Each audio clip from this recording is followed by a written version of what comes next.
नांदेड़ समेत महाराष्ट्र के इन अजला में लॉकडाउन में छूट देने का ऐलान।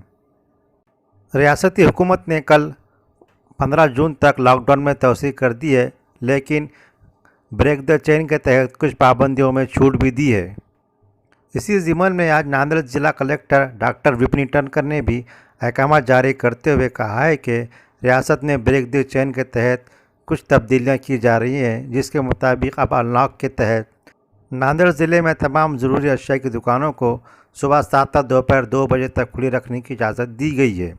इसके अलावा हुकूमत ने अब ज़रूरी अशिया की दुकानों के अलावा दीगर तमाम दुकानों को भी खुले रखने की इजाज़त दी है, मगर कुछ शराइत के साथ भी। अब ये दुकानें सुबह 7 तक दोपहर 2 बजे तक खुली रखी जा सकती हैं, जबकि हफ्ता और इतवार के दिन बंद रखने की हिदायत दी गई है। इस तरह गैर ज़रूरी अशिया की दुकानें पीर तक जुम्मा तक खुली रहेंगी और हफ्ता और इतवार के दिन मुकम्मल तौर पर बंद रखने की हिदायत दी गई है।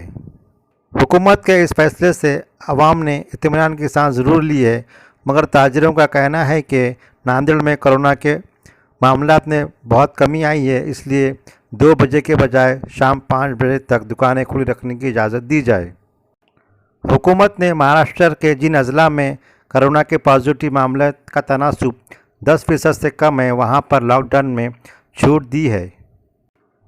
इन अजला में यवतमहल, वाशिम, परभनी, अकोला, थाने, लातूर, उस्मानाबाद, मुंबई, नागपुर के अलावा पुणे, नासिक, सांगली और नंदुरबार अजला शामिल है।